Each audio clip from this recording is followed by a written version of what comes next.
you. Now let's hear from someone who knows Benjamin Netanyahu personally. Danon was Israel's deputy defense minister until Netanyahu fired him, I guess, last year over his criticism of how Israel was dealing with the conflict in Gaza. And Danon is currently a member of the Knesset, Israel's parliament. Now, Danny, thanks so much for joining me. Do you think Netanyahu should speak tomorrow to Congress? Absolutely, Anna. I think Prime Minister Netanyahu is representing the people of Israel who are worried. We are worried about the agreement. March 24th, that is the date, and we have good reason to be worried because we see that the P5+1 powers wants to stop Iran from becoming nuclear for the moment. And we are saying it is not enough. We should stop Iran from becoming nuclear forever, not to allow them in 5 years, 10 years, or 15 years. And also the issue of the uranium. Why should they enrich uranium when they're saying we have no military ambitions? We do not believe the Islamic Republic of Iran, and I think that the Prime Minister will say it very clearly. We love the American people, we work with the administration, but on the security issues, we cannot take those risks. Does Israel believe any kind of diplomacy could work on this issue of Iran's nuclear program? Yes, we believe in diplomacy, but look what happened. The sanctions regime was effective. Iran today is in a position that they want to sign an agreement, but we should push them and make sure that they sign a good agreement and not allow them to keep all the capability that they want, not allow them to develop a nuclear bomb in 10 or 15 years, not allowing them to continue to develop missiles.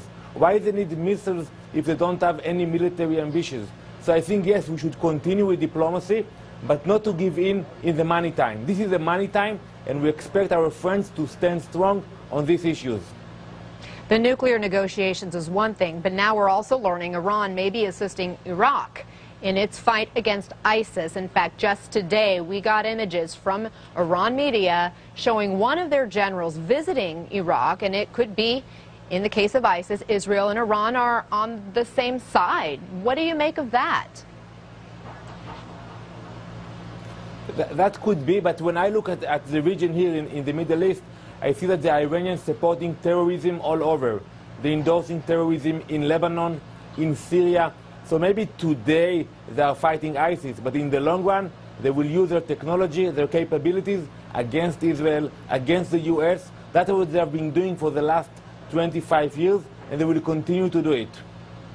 It seems people on both sides agree that this visit by the Prime Minister Netanyahu to the U.S. without consulting with the White House whatsoever comes across looking very partisan, like it's a political ploy in some fashion.